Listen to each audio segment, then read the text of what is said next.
Ja, en als je erover nadenkt, dan weet je wat dat is. Het is een houtviek van een veer waar je pompen blijft.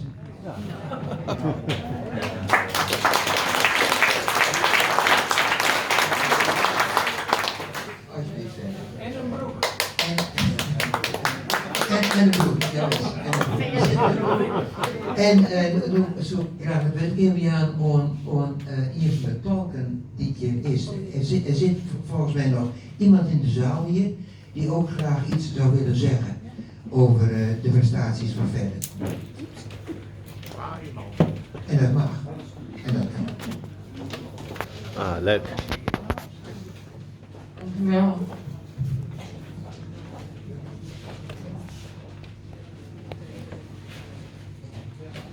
Ja, ik had aan het begin van de sessie gevraagd of ik een minuutje kon krijgen en dat mocht. Dus ik zal proberen het kort te houden. Maar dank u wel dat ik er zo tussen mocht. En dank aan u, dank aan de Viet, als ik het goed zeg, voor die prijs, de onderscheiding die u aanbiedt aan onze verder. Want ik zeg onze verder, het is uw verder. Maar voor ons is het ook onze verder. Want ja, ik heb het idee dat zijn verdiensten voor Friesland, voor de Friestaligen, enorm zijn. En dat hij daarom ook heel terecht deze prachtige veer krijgt uitgereikt. Maar ja, ik wilde het moment pakken om dus ook hem even te laten weten wat hij eigenlijk wel weet. Dat hij niet alleen uw verder is, maar ook onze verder. Hij is niet alleen de stem van de Friezen, hij is de stem van de tolken en vertalers in heel Nederland.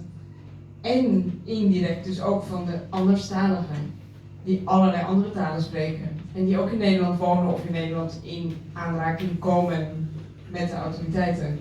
En die moeten vertrouwen op tolken, niet alleen tolken Fries, maar ook tolken in alle talen van de wereld.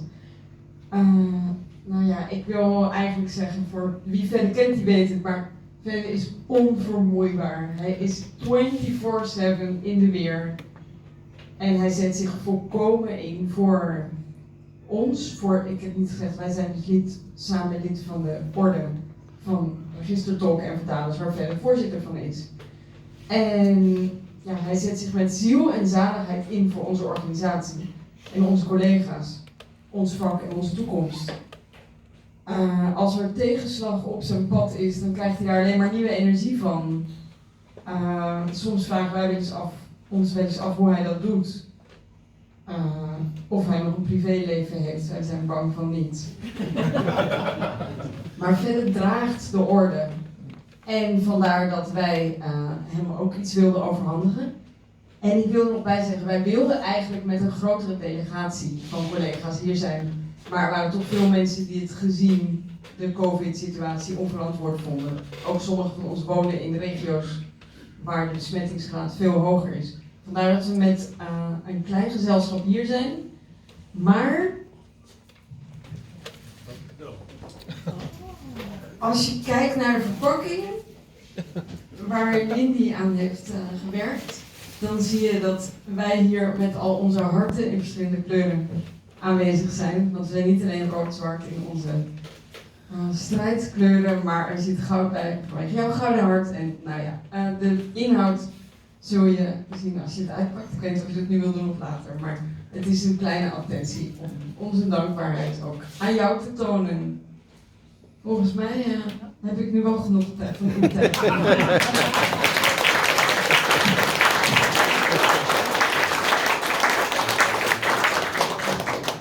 Fantastisch. Nou stel ik wat in de kief. Want ik denk, hoe mag ik nou praten? Want mijn collega's willen graag weten wat ik is. Maar ik sta hier en ik ben de riet van de Friese beweging. En we het Fries praten. Maar ik stel hand, aast, vol, sissen wat ik zei daar. Want wij zullen die nog even maar elkaar interpreteren, denk ik. Ja, dat ik hier nou steen, dat komt eens een beetje, denk ik, terug een Twitterbericht van Channing van der Goort. Dat had alles op gang gebracht. De wieren vanzelfs al tegen om het strijden bij alles. Maar Channing van der Goort die schreeuwde, van Joert, hier ik mijn laatste rugzitting met Tolk Fries erbij. En dat weer extra, maar net heel weer. Want deze tolk, Fries, wil nog heel graag tolken in Ljouwert. Maar van eerst even net meer. Wij moeten eerst Den Haag zover krijgen dat ze ons beroep waarderen willen. Voor de waarde die ons beroep had. Wij tolken binnen een soort van onzichtbare wichtigers. Wij winnen zijn willen met de beroep van fluistersets als onzichtbaar in de rugzeel. Wij flusteren wat er zijn wordt. En het tolk Fries die flustert van de rietsheren, dat zijn het meestens, dat binnen de rechters bij het Hof in Ljouwert.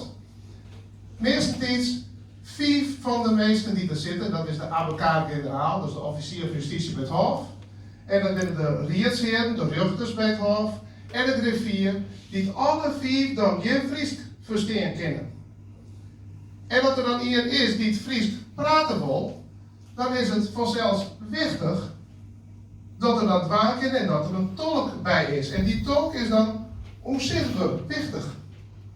Die zit erbij en tegelijk simultaan tolkt de tolk van de rietsheren, van de griffier en de advocaat-generaal. De tolken van orentalen, die tolken net van die rechters en prohibitie, maar die tolken als dat de verdachte zijn taal praten kan en dat de verdachte jet wat die rechters allereerst is. De tolk Fries is dus in ieder richting onder het werk. Alleen nog van het Fries naar het Nederlands. En dat wij zo'n actie vieren konden, hebben we echt nog te danken aan uw Friese media, onder Valkena, André Horjes van de Rialte Kranten, maar ook mijn collega's Amereens, Mos de Boer en Stefan Berger, de 2 oren tolken Fries, die nog meer tolk hebben Fries, maar die het volk in het register nou stenen, dat die solidair met mij weer. Want ik dier dat net van mijzelf, dat ik zei, nou, dit is van het laatst. Ik dier dat voor al uw collega's tolken in Nederland, die al jarenlang met een tarief zitten dat net indexeren is. Jongetje 63 en van de oorzetters en jongetje 81 van de tolken. En ik kom altijd van het Frieskop, maar ik viel niet tegen Lieke Strietber, zat ik Helene Zittig, want dat is de vrouw die je me nog krijgt. Jij hebben die uit Amsterdam waar hierheen gekomen is, speciaal voor mij. Ik vind het echt zo fantastisch dat mijn collega's hier uit heel Nederland waar dat nog komen binnen vliegen weken. Weer we mij meer dan 24 man bij de Kreppel bevreed. Het stik in het hof. En toen willen we op een foto komen met de spelers.